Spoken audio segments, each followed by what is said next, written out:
We're going to spend one more week in what's often sometimes referred to as primeval history.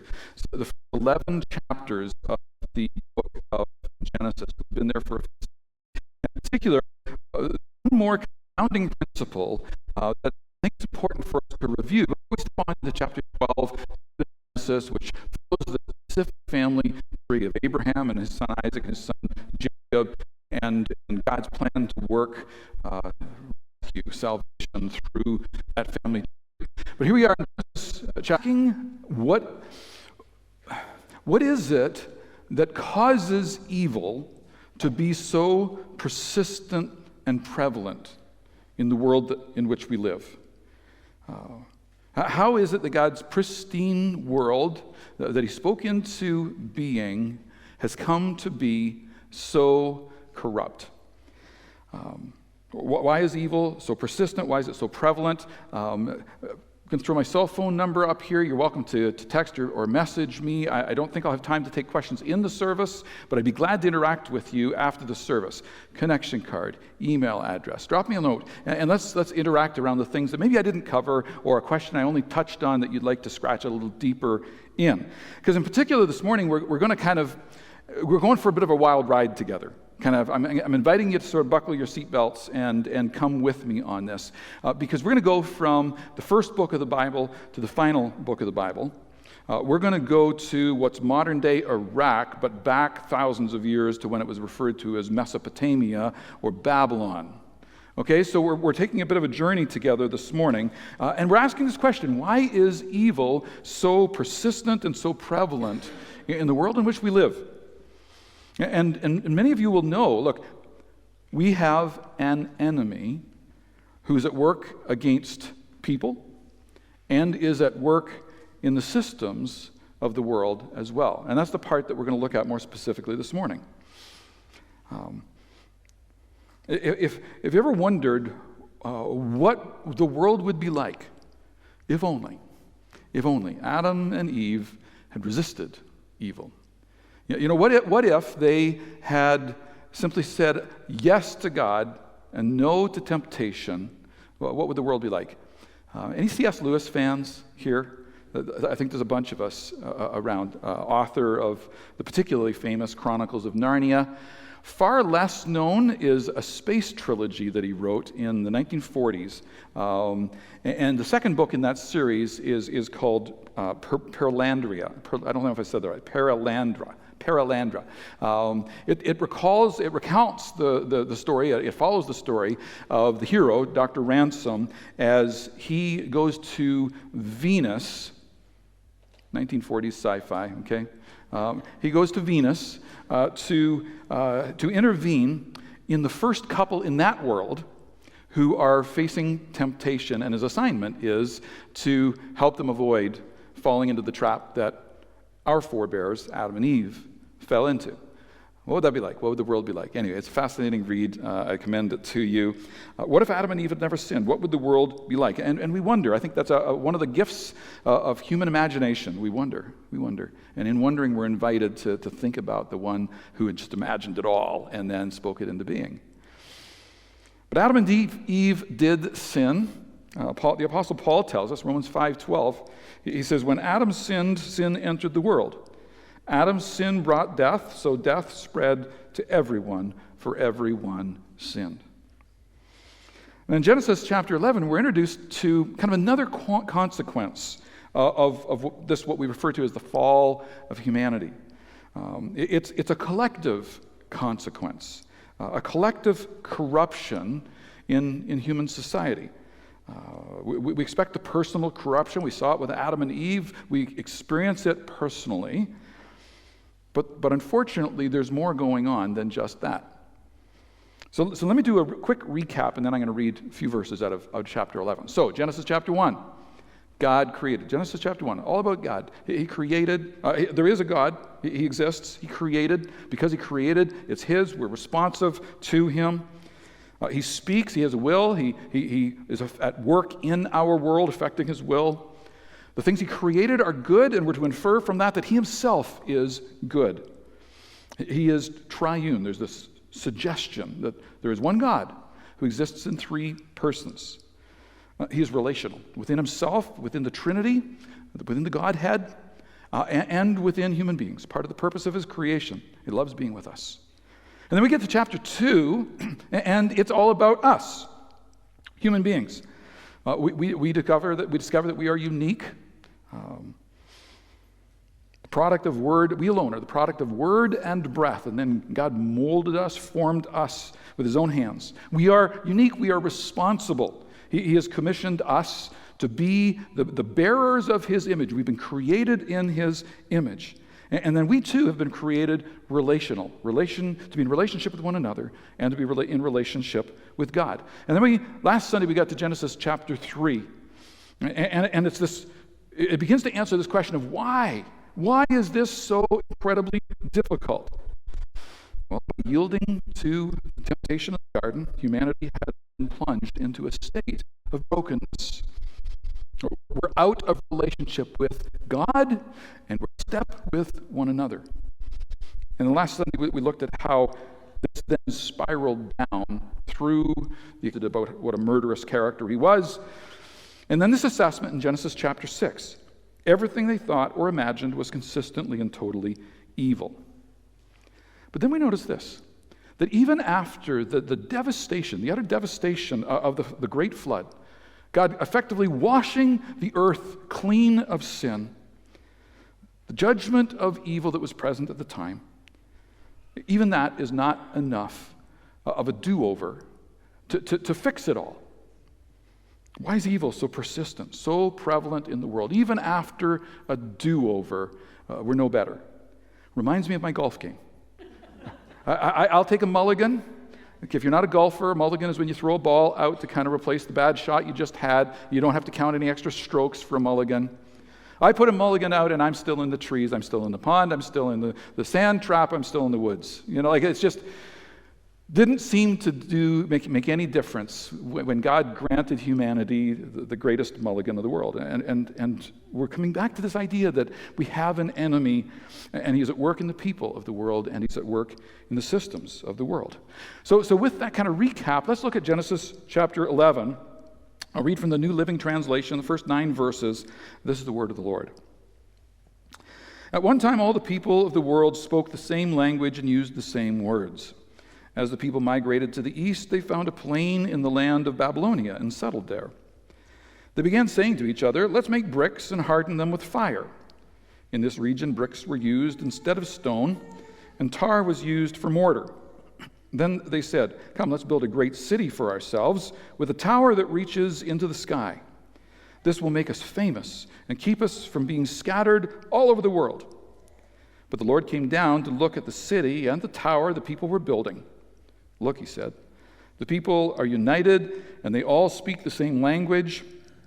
After this, nothing they set out to do will be impossible for them. Come, let's go down and confuse the people with different languages. Then they won't be able to understand each other." In that way, the Lord scattered them all over the earth, and they stopped building the city. That is why the city was called Babel, because that is where the Lord confused the people with different languages. In this way, he scattered them all over the world. That's the word of the Lord. Now, you may have noticed verse 1, chapter 11, it said at one time.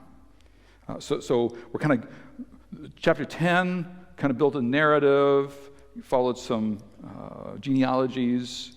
Then we get to chapter 11, and we're going to go back into something that was kind of skipped over lightly in verses 10 and 25.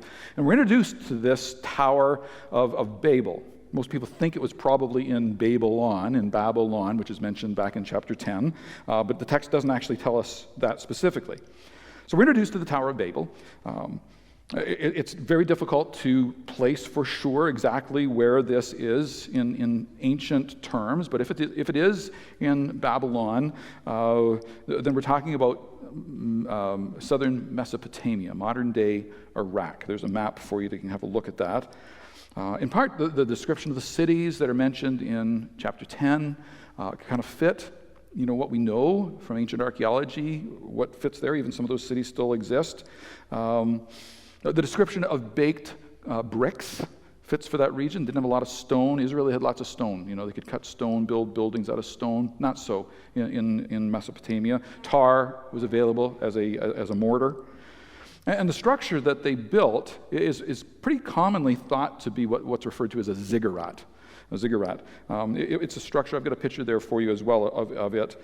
That there's excavations of these things, around that part of the world, multiples of them. And in fact, one of the excavations in ancient Babylon, south of Baghdad, it looks like they estimate that it was about 90 meters high. That is like twice the height of the Statue of Liberty in New York City, to give a little bit of perspective. So it's pretty high. Built of dirt in the middle, bricks around the outside. And then ancient Near East literature tells us that these structures seem to have been built with the intent that the stairs would give the gods access to earth. They could come down, make it a little more convenient for them to come among us. And we kind of look at that and say, well, what's the big deal? Really, they build a city, they build a tower, and yet, isn't it good that they've come together? Isn't this a helpful thing as we read the narrative? Why would God intervene in such a significant way? And so we say, well, what's the offense? What is it that has ticked God off about this thing? And there are several suggestions about that. And it may be that there's some truth in all of these. But one of the suggestions is that the people were getting a little too self-important, or a lot too self-important. This was about them, about making a name, about not, here's the second thing then, is that maybe it was about not scattering around the world. We know that Genesis 1:28, they were told by God, be fruitful and multiply, fill the earth and govern it. That command is repeated after the flood to Noah and his sons. So maybe that's what's going on. They're refusing to scatter around the world, and there may be something to that. But there's maybe something else going on as well. Look at verse 5. But the Lord came down to look at the city and the tower the people were building. Now we know from ancient records that was kind of the purpose of these structures. So God could come down. So there's a little bit of a tongue-in-cheek there, where Moses is saying, yeah, God came down, had a look around, saw what was going on. But really, at the heart of the purpose of these things was let's make it easy for God or the gods to come down, their messengers to come, meet with us, some stairs to make it more convenient, maybe a little room at the top with a bed and, some food in it, and, in case he needs a nap on his way down, a few things like this, just to, hoping that this would be a good thing. And we can say, well, isn't that innocent? Isn't that on the surface of it just kind of a reasonable thing to do? And yet, what we have going on here is people are beginning to imagine God in their own image. Now, you may recall, we were made in God's image. We were to reflect Him. But here are the human limitations, human frailties, human weaknesses. Better make it easy for him. Give him some stairs. Give him some food. Place to rest in case he gets tired on the way down. And then we don't want to inconvenience God too much. But then maybe when we ask, if we've treated him really nicely, we'll get what we want. And I hope you see the travesty in all of that. Because we were created to represent him. We were created to be the bearers of his image. But as soon as we begin to imagine God to be like us, there's a ridiculousness about it. He, like us, he has needs, like you have needs like I have needs, for food, for clothing, for rest, for refreshment, for entertainment. So what we're witnessing here in Genesis chapter 11 is the beginning of formalized false religion. That's really what's going on. How do we recognize false religion? Like if we were really to put a few litmus tests out there, well, we can see some of it right here. False religions dilute God by redistributing his power.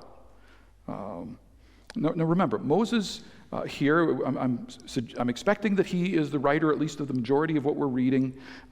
He's preparing the children of Israel to enter into the promised land, and they are going to be encountering people who think differently than they do. Where did that come from? Well, it started here. It started here in this place where false religion began to be imagined, where God began to be diluted, and in this case, diluted by redistributing his power. They would worship the god Baal or Baal, believing that he would bring fruitfulness to their crops, would increase their livelihood.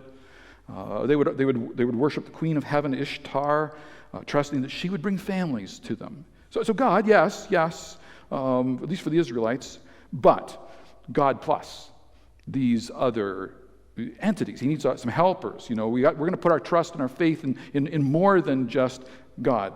The political alliances with other nations, and invoke those gods, on our behalf. We refer to it as syncretism. People relying on what they think has power, where they imagine the source of strength might come from. And it provokes us to say, well, what are you relying on? Who or whom am I relying on? Where is it I think my security lies? Where is it you think that your strength, your safeguard, your safety net is present? And for many of us, it's God, but I'm keeping a pretty careful watch on the bank account. Yes, it's God, but really, my security lies in my long-term savings. That's what's going to be my safety net. Maybe it's putting our faith in our employer. That's who provides for me. The political party that I think is going to protect my land or whatever, et cetera, right?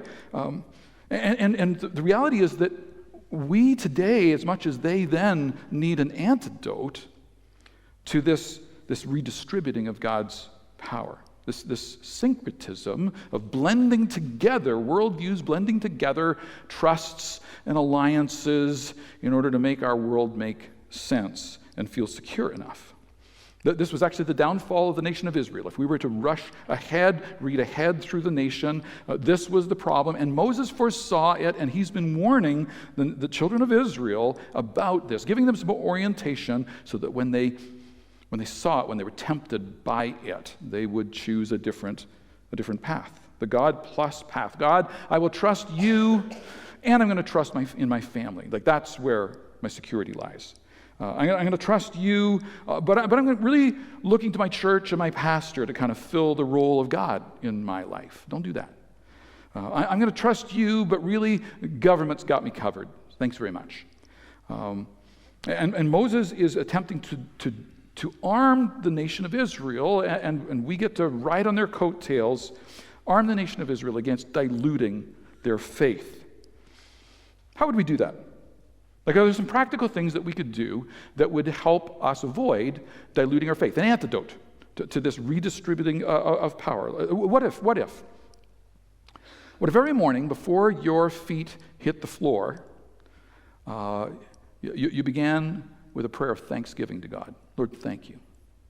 Thank you. Lord, thank you that I'm alive. You're the giver of life. You've numbered every one of my days. Thank you that I'm alive. Lord, thank you for the roof over my head. I was born. You gave me talents, abilities, skills, opportunity to study, train, that first job. You've been the one who's been the catalyst to all of these, and the roof over my head is thanks to you. Thank you, Lord. The food in my pantry, the fridge or freezer. Lord, thank you, great or small, this is yours. I am acknowledging that you alone are the one who has given me these things, the warm bed, a bit of sleep. Thank you for your unshakable love for me. How can you put into action an intent that God's power would be that which you rely on and nothing else? Maybe it's a sticky note on your fridge or on your nightstand or on the dash of your car. Thank God, whatever, you decide. But what would you do? So we dilute God by redistributing his power. We dilute God by restricting his autonomy. Is God allowed to be God in your life? Or only when things go your way? Like only when kind of you like the way it's shaking down? Is God allowed to be God in your life as long as things are upward and to the right? If that's the understanding that you have with God, then, my friend, you have mixed some Babelite worship into your Christianity. And it's the kind of thing that needs to be repented of. Well, I'm sorry. I have not only been redistributing your power, but I've been restricting your autonomy. I've been dictating to you how things ought to go, how things ought to be. Dr. John Walton writes this. He says, if we think that God owes us something because of the money we give, the service we render, the praise we sing, the pew we warm, the prayers we say, or the pseudo-promises we claim, we are guilty of diluting God. We must recognize that anything we do for God cannot be viewed as putting him in our debt, but is rather only a small payback for the incalculable debt we owe him. We're distributing, restricting. We dilute God by redirecting his power. Those instances where you and I, as followers of Jesus, we are to be conduits of God's power into the world. We are to be the vehicle through which he works into the people. We're to be his hands and his feet. But when we redirect that power because we're looking for something out of it ourselves, we're diluting God. We're beginning to add Babel, confusion, into our Christian witness. We want him to do our bidding. So here, Moses has introduced us to the Tower of Babel, Genesis chapter 11. But around the same time, he's introduced us, we just kind of skimmed over it in chapter 10, to the city of Babylon. Let me just read a little of that for you. Genesis 10, verse 8. Cush was also the ancestor of Nimrod. Okay, so there are several places in the primeval history segment of the scriptures where some genealogies are spelt out for us. This is one of those. We don't know for sure whether Nimrod is the guy's name or whether it's his title. King, Pharaoh, Nimrod. There are a few leaders that we like to call Nimrods. But anyway, Cush was also the ancestor of Nimrod, who was the first heroic warrior on earth. Since he was the greatest hunter in the world, his name became proverbial. People would say, this man is like Nimrod, the greatest hunter in the world. He built his kingdom in the land of Babylonia with the cities of Babylon, Erech, Akkad, and Calneh. From there, he expanded his territory to Assyria, building the cities of Nineveh, Rehoboth, Calah, and Rezin, the great city located between Nineveh and Calah. So again, Moses is orienting the children of Israel. They're coming out of Egypt. They're moving toward the promised land. They're moving through, lands of other people. Who are these people? What's up with them? The Arameans, the Midianites, the Canaanites. What did they do that caused God to bring judgment against them? This is part of the story that's going to be told through the Pentateuch, the first 5 books of the Old Testament. But we're also getting this idea that there's a story behind the story going on here. That sometime before Adam and Eve, there was a rebellion in heaven, and it resulted in 2 worlds. There's 2 worlds being described here. There's the world of evil, and there's the world of good. There's the world of Babylon, and there's the world of the kingdom of God. Battle first shows up on planet Earth in the garden. It's a serpent that gives voice to, becomes the spokesperson for evil. Inspires doubt, inspires accusation against God. That's not very reasonable of God. He's withholding things from you. oh, you can't trust him. You better take matters into your own hands.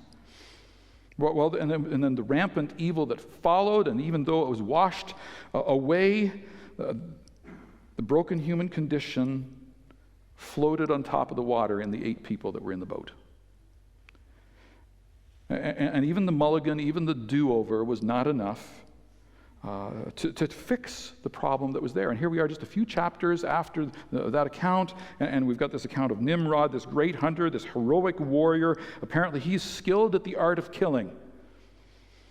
And builds the first empire that we have in recorded ancient history.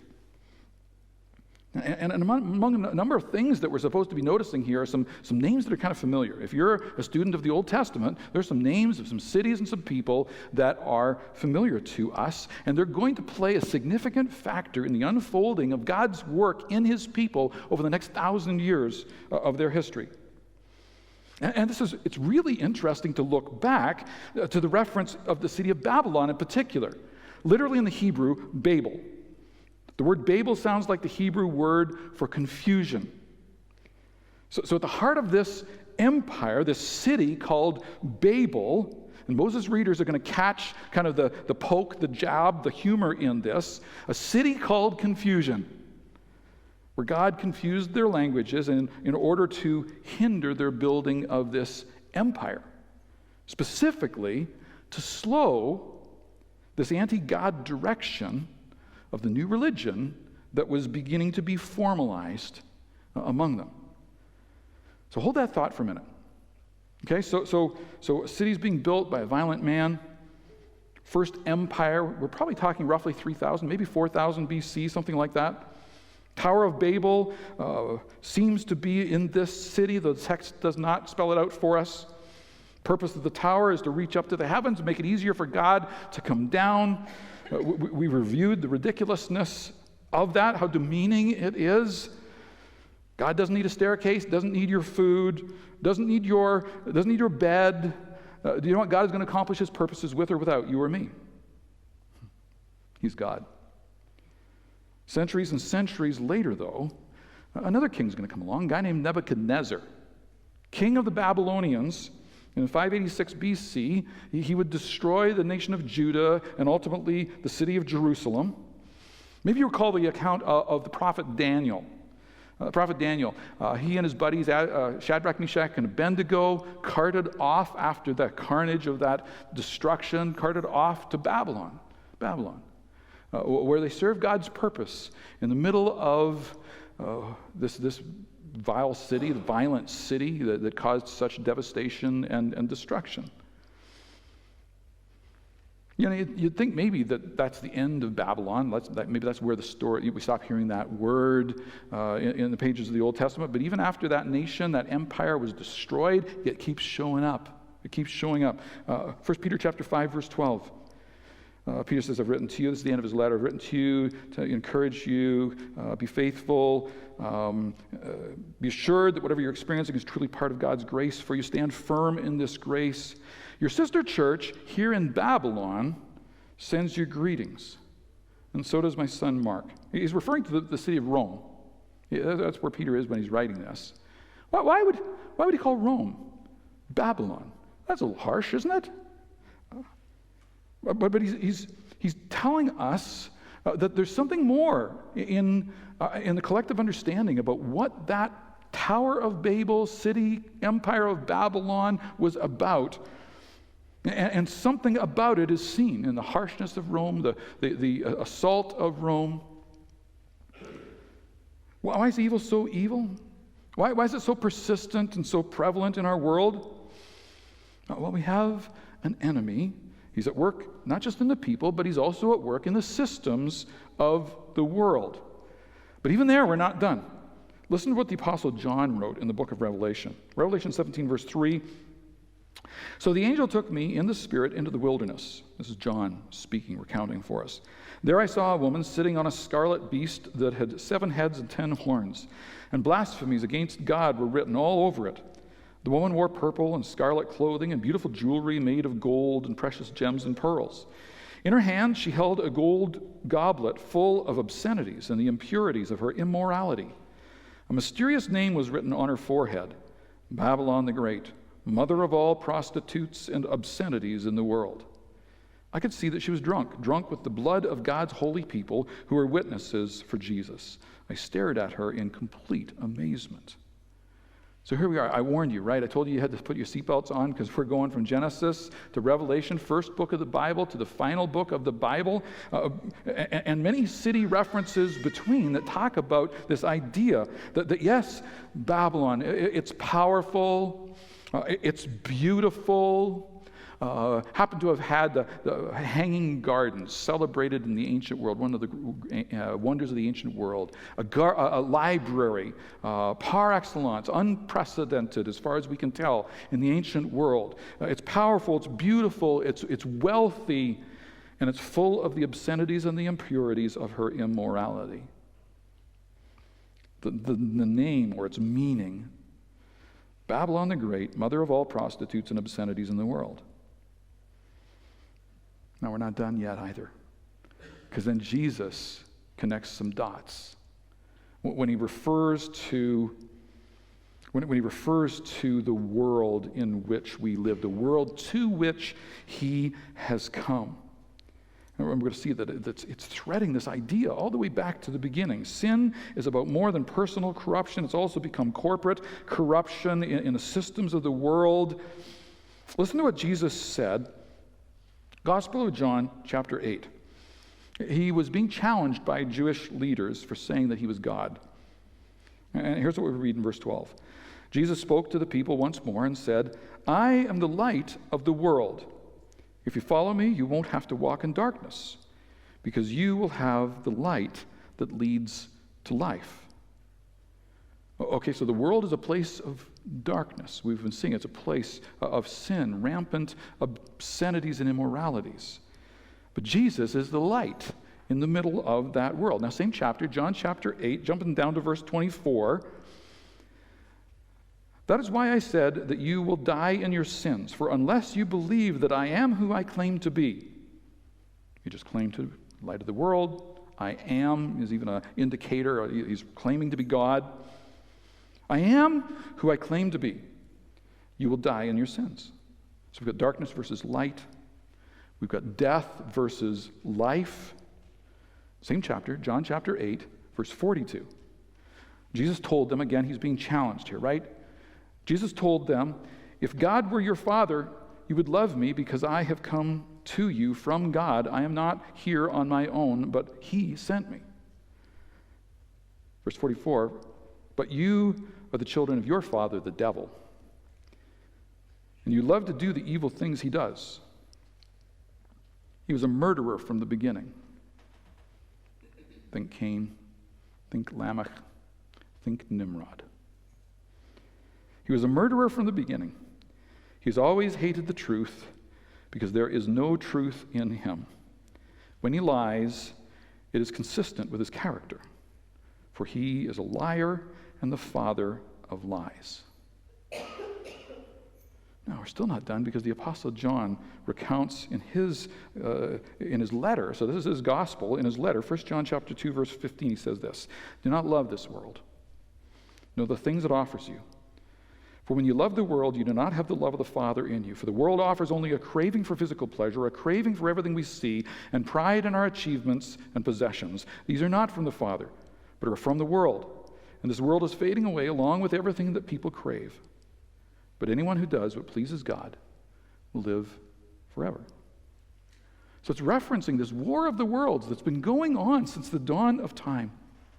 Serpent, Babel, Babylon, the world. Everything that stands against the purposes of God. It's a tale of two kingdoms. The kingdom of Babylon versus the kingdom of God. It's a tale of two cities. The city of Babel versus the city of God, Jerusalem. It's a tale of two loyalties. The serpent, Nimrod, Nebuchadnezzar, the devil, versus Lord God Almighty, maker of heaven and earth, and lover of your soul. This is why evil is so persistent and prevalent in the world. We have an enemy, and yes, he has corrupted us, but he's also at work corrupting everything he can get his hands on in the world. And so back in Genesis chapter 3, we asked some questions about the temptations in the garden. Am I doubting God the way Eve doubted God? Did he really say? Am I judging God? Seems a little unreasonable to me, right? Am I wanting wrong things? She looked, she saw, she wanted, she took. But we need to add to those questions what we're encountering here in Genesis chapter 11. Am I deluding God by redistributing his power, attributing his work to other things, other people, other beings, other entities? Am I deluding God by restricting his autonomy? He's okay to be God as long as he does what I want. Am I deluding God by redirecting his power? A little my way would be just fine, thank you very much. The question is, where am I putting my faith? Where is my trust secured? Might I be living with one foot in Babylon? Might I be syncretistic in mixing Babelite worship with the worship of the true and only living God? Living by faith in God requires Jesus at the very center. Jesus as the source of my hope. We suggested the antidote of thankfulness. I'm going to just kind of keep throwing the thanks back to God because I'm acknowledging this is where it comes from. He is the only one deserving of my thanks and my gratitude. And the reality is, we're doing this in the middle of our own Babylon. We're living in a world that is ripe with confusion. And it's not incidental, nor is it accidental. And we get confused. Every one of us does. We get confused. Sometimes it's just plain and simply, we're trying to comprehend things that are beyond the capacity of human comprehension. God would not be God if we could master him by our understanding. But we must live with the mystery of a God who is bigger than we are. Now, I was reading in the book of Daniel this past week. Daniel chapter 12, verse 8. I found comfort in this. Daniel says, I heard these words, but I did not understand. I'm like, that makes two of us, Daniel. Thank you very much, because there's so much I don't understand. But there are some things that are confused in our world because of personal sin. People who embrace the wrong team, and it begins to erode who you are and what you can do. And then thirdly, there are these things that result from corporate sin, corporate corruption. We might refer to it as demonic corruption at work through the systems of our world. It was true of the serpent in the garden, corrupting, beginning this downward spiral of humanity, a renewed trajectory downward after the flood. Babel, Babylon, the world, they all call us to be alert, to be aware, as we step into the promised land that God would call us to step into. The evil is not Trump or Biden or Trudeau or Kenny or Smith or Notley or even Vladimir Putin. They may step into it from time to time. But Babylon is a system that would even corrupt the church. It would even corrupt your family. It calls us to attend to, where am I deluding God and displacing him from the primary place, the place of preeminence in my life, in my world? Interesting to me is, we are better together, though different. And yet the systems of this world, the systems we're describing, would try to separate and divide. Now, maybe you say, but didn't God divide them in Babylon? Genesis 11, he did. But it was an expression of his grace. It was an expression of his grace. Rather than allowing them to fast-track this false religion, he divided them and slowed it down. A little bit like back in the garden. Sent Adam and Eve out of the garden so that they wouldn't eat the tree of life, having eaten from the tree of the knowledge of good and evil. Eat the tree of life, you're stuck in that situation eternally. But in his grace and his mercy, sent them out of the garden. He sends them out of Babel. In his grace and mercy, maybe he has scattered you to a place where you didn't expect to be. But it's part of the do-over. It's an invitation to take a mulligan. It's an invitation to seek him with fresh eyes for new understanding, desiring that you would know him. And in knowing him, you would come to love him. And in loving him, you would serve him. Paul, 2 Corinthians 5:7 says, we walk by faith, not by sight. It means we walk by faith, not by understanding, not by wisdom, not by mastering the things of this world. Our assignment is simply to represent God, and in so doing to lead many to righteousness, the scriptures would say. How could you participate in such a high calling? Isn't it extraordinary? The God of the universe is inviting you to participate with him.